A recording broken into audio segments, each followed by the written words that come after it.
Hey friends, welcome back to my channel. In this video, I am going to discuss about STM, which is your soft tissue manipulation, which is also known as massage. ये आप exercise therapy 1 में पढ़ते हैं and काफ़ी important topic है जिसका theoretical as well as practical knowledge होना बहुत ज़रूरी है. ये आपके वाइवा में बहुत इंपॉर्टेंट है, ज़रूर पूछा जाता है, practical as well as in your theoretical paper also. So let's start with the introduction. So what is massage or what is STM? It is a procedure in which soft tissue mobilization is done with the help of hands or electrical equipments called massager. So mainly massage है क्या? ये एक ऐसा procedure है जिसमें soft tissue को mobilise करते हैं हम अपने हाथों की हेल्प से या किसी इलेक्ट्रिकल इक्विपमेंट के यूज़ से, जिसको हम मसाजर कहते हैं. अब मसाज जानने के लिए आपको सबसे पहले एनाटॉमी और फिजियोलॉजी की अच्छी नॉलेज होना बहुत ज़रूरी है, because you should know that which muscle और which nerve is situated where. Hand should be clean and warm, हाथ साफ होने चाहिए, गर्म होने चाहिए. Fingers nails should be cut, rings and wrist watch should be removed. आपको अपने नाखून काट के रखने हैं, रिंग्स नहीं पहननी है या फिर तो रिस्ट वॉच नहीं होनी चाहिए, बिकॉज जब भी आप मसाज करेंगे पेशेंट को हार्म हो सकता है आपके बढ़े हुए नाखून से, या फिर तो जो भी आपने रिंग्स पहनी है या आपने जो भी वॉच पहनी है उस वजह से. सो आप क्लीन रखिए, पर्पसफुल एटीट्यूड होना चाहिए, हेल्दी क्लीन और एयरी एटमॉस्फेयर होना बहुत ज़रूरी है. Because in case of insomnia ऐसी कंडीशन है जिसमें नींद नहीं आती है, उस केस में अगर आप मसाज दे रहे हैं, सो एयरी एटमॉस्फेयर क्लीन और हेल्दी होना उस एनवायरनमेंट का बहुत ज़रूरी है. Massage when proceed distal to proximal direction help to maintain venous return as well as lymph return in some massage. Mainly reason ये भी होता है कि जो वीनस रिटर्न है, लिम्फ रिटर्न है, वो क्लियर होना चाहिए, ब्लड सर्कुलेशन अच्छा होगा मसाज के. ये कुछ ऐसे इंडिकेशंस हैं जो मैं आपको बाद में बताऊंगी. रेट एंड रिदम, ये सब मैं आपको इंट्रोडक्शन में ही बता रही हूँ. Rate and rhythm is 15 strokes पर मिनट, स्लो एंड रिदमिक. आपको 1 मिनट के अंदर अंदर 15 स्ट्रोक देना ही है. स्लो और रिदमिक होना बहुत ज़रूरी है. मीडियम क्या होगा? मीडियम इन द सेंस कि जब भी आप मसाज प्रोवाइड कराएंगे उस पेशेंट को, सो आपको कोई ऑयल या टैल्कम पाउडर या क्रीम यूज़ करना है ताकि फ्रिक्शन की वजह से वहाँ पर रेडनेस ना आए एंड आपका हाथ आराम से चले. So what is the position? Position should be comfortable and affected part should be well supported. जहाँ भी आपको मसाज करना है वो कंफर्टेबल होना बहुत ज़रूरी है. Now what is hand preparation? Must be cleaned and groomed. आपके हाथ साफ होने चाहिए बिकॉज आप मसाज दे रहे हो उस पेशेंट को. सो उस केस में हाइजीन रखना बहुत ज़रूरी है. Nails should be short and tips should be rounded so that patient को हार्म ना हो सके. What are the lubrications? Powder, oil और क्रीम, जो जस्ट मैंने आपको अभी बताया. अब मैं आपसे बात करूंगी what are the indications. Indications का मतलब ये है कि मसाज आप किस किस कंडीशंस में पेशेंट पे अप्लाई कर सकते हैं, क्या क्या उसकी वजह हो सकती है. सबसे पहले टू स्टिमुलेट सर्कुलेशन. सर्कुलेशन बहुत अच्छा हो जाता है मसाज के बाद. To increase metabolism. Nutrition to the affected part. जिस पार्ट में आप मसाज देंगे उस पार्ट में आपने देखा होगा वो एरिया रेड हो जाता है, वहाँ का ब्लड सप्लाई अच्छा हो जाता है, सर्कुलेशन अच्छा हो जाता है. To increase warmth of skin, to decrease swelling, to decrease muscle spasm. Spasm के कंडीशन में भी आपने देखा होगा हम मसाज देते हैं, उस एरिया को अच्छे से हम मोबिलाइज करते हैं. To attain relaxation, to stimulate cough and clear air passage. ये कुछ ऐसे इंपॉर्टेंट चीज़ें हैं जो आप रेस्पिरेशन में भी अप्लाई कर सकते हो. Dilatation of arteries in deeper tissues, relieving pain and muscle spasm, prevention of bed sores. Bed sores के कंडीशंस में डिक्यूबाइटिस अल्सर आपने पढ़ा होगा, उस केस में भी आप मसाज दे सकते हो. In case of constipation which is chronic you can give massage. Scars mobilization, relaxation and in the case of insomnia. So these are the indications of massage. Now I will talk about the contraindication. किन conditions में आप massage बिल्कुल नहीं दे सकते. सबसे पहले cardiac problem. In the case of cardiac problem you can not provide massage. Extremely hairy area में भी आप मसाज नहीं दोगे। Hyperthermia, large open area in the case of fever, because fever के केस में अगर आपने मसाज दिया सो उसका फीवर और ज़्यादा इंक्रीज हो जाएगा। सो इस बात का आपको ध्यान रखना है कि फीवर के केस में आपको मसाज नहीं देना है। In case of skin infection as bacterial infection, अगर आपने बैक्टीरियल इन्फेक्शन के केस में भी मसाज प्रोवाइड कराया सो उस केस में वो इन्फेक्शन और ज़्यादा इंक्रीज हो जाएगा। इन case of dermatitis it is also a type of skin infection. In case of myocardial infection it is a type of cardiac problem. Osteoporosis, क्योंकि ऑस्टियोपोरोसिस में हम मसाज इसलिए नहीं देंगे बिकॉज ऑस्टियोपोरोसिस में बोन्स जो हैं वो पोरस हो जाती हैं, वीक हो जाती हैं। आपने अगर ज़्यादा प्रेशर अप्लाई किया सो बोन ब्रेक भी हो सकती है। So you can not provide massage in the case of osteoporosis. In case of renal failure or in case of varicose vein, you cannot provide massage.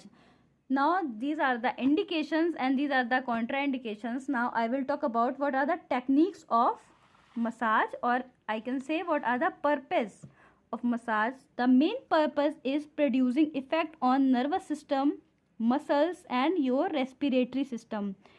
Massage की वजह से आपके nervous system पे, muscles पे और रेस्पिरेटरी सिस्टम पे काफ़ी effect देखने को मिलेगा। सबसे पहले मैं अगर पहली टेक्निक की बात करूं वो है stroking, performed with entire palmar surface of one और both hands, moving in any direction on surface of body. Stroking में हम किसी भी बॉडी पार्ट पे इस तरीके से करते हैं। ये आपका टेक्निक है स्ट्रोकिंग देने का। इसमें हम करेंगे क्या, पूरे पाल्मार सरफेस को हम यूज़ करेंगे एक या दोनों हाथ से। एक चीज़ याद रखिए, जब भी आप जहाँ से भी स्टार्ट कर रहे हैं स्ट्रोकिंग देना, आपको हाथ उठाना नहीं है, वहीं से वापस ले जाके फिर वही स्ट्रोक देना है आपको। It gives sedative effect as it may help relieve pain and muscle spasm. Muscle spasm के केस में ये एक सेडेटिव इफेक्ट देता है, पेन रिलीजिंग इफेक्ट देता है। Stimulation may cause dilatation of arteries in deeper tissues, promote relaxation and induces sleep in person with insomnia. So पहले मैं बात करूँगी stimulation may cause dilatation of arteries in deeper tissues. So अगर आप massage दे रहे हैं so उस वजह से आर्टरीज आपकी डायलेट होंगी। अगर आर्टरीज डायलेट हुई तो ब्लड सर्कुलेशन ऑब्वियस ही बात है इंक्रीज होगा एंड उस एरिया में ब्लड सर्कुलेशन अच्छा होगा। सो मसल में नरिशमेंट भी अच्छी मिलेगी। Promote relaxation and induce sleep in person with insomnia. Insomnia भी मैंने आपको बताया स्टार्टिंग में, ऐसे पर्सन जिनको नींद नहीं आती है रात को, उस केस में स्लीप को बढ़ाने के लिए, इंड्यूस करने के लिए, रिलैक्स बॉडी को रिलैक्स करने के लिए आप स्ट्रोकिंग प्रोवाइड कर सकते हो। ये पहली टेक्निक है आपके मसाज की। Now the next technique is effleurage. ये सारे नाम आपने सुना होगा मसाज में। सो अगर आपके पास नोट्स नहीं है then you can copy my notes. What is effleurage? Slow striking movement performed with increasing pressure in direction of return of blood and lymph flow. ज़्यादा डिफरेंस नहीं है स्ट्रोकिंग एंड एफ्लूराज में, ये चीज़ आप याद रखिए। इसका एक कॉन्ट्राइंडिकेशन है, लार्ज ओपन एरिया या वेरिकोसाइट्स पे या हाइपरथर्मिया के केस में या एक्सट्रीमली हेयरी एरिया में आप स्ट्रोकिंग और एफ्लूराज नहीं दे सकते हो। स्ट्रोकिंग और एफ्लूराज के बाद जो थर्ड है आपका वो है petrissage, which is also known as pressure manipulation. ये काफ़ी इंपॉर्टेंट है, शॉर्ट में ये क्वेश्चन आता है। Now what is the aim of पेट्रिसाज?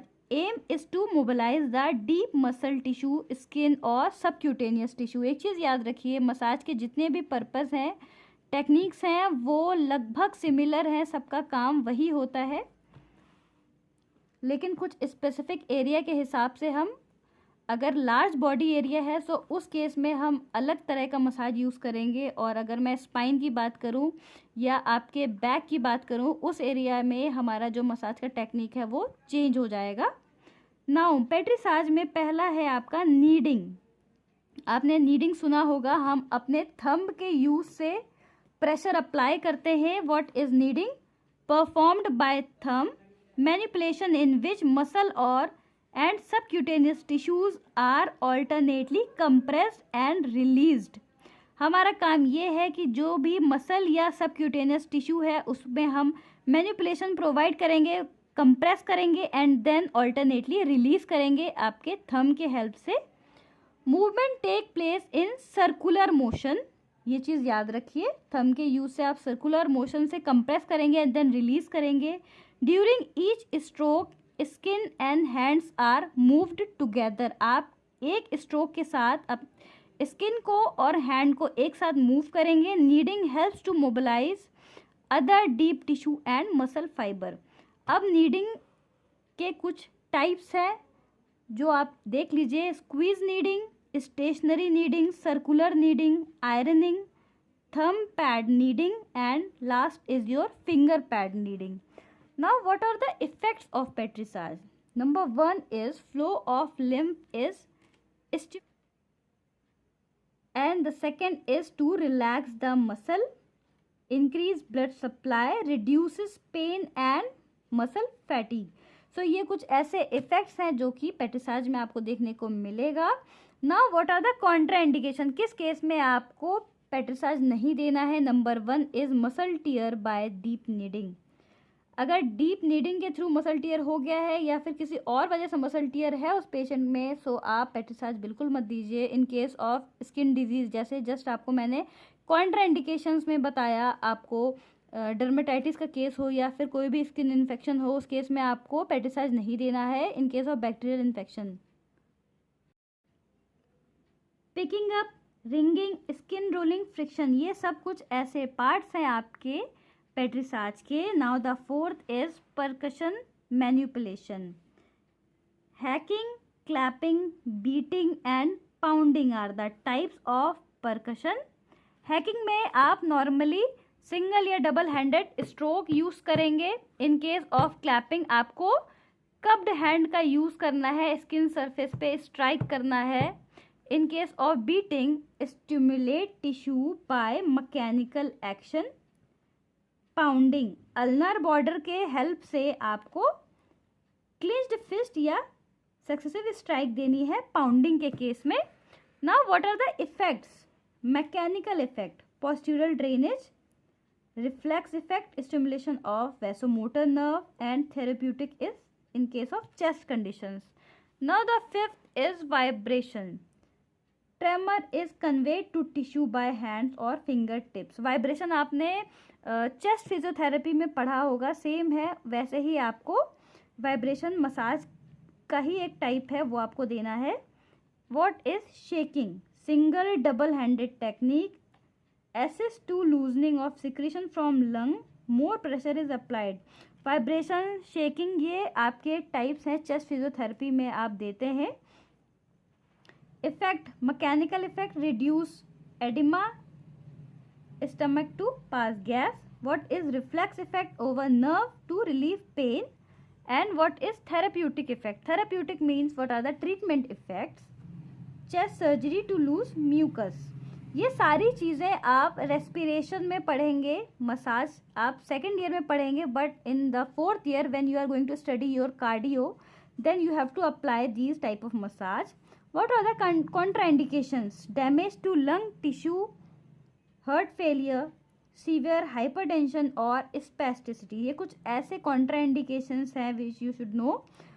Now the 7th is the last one, deep friction, carried out by fingertip, thumb pad and palm.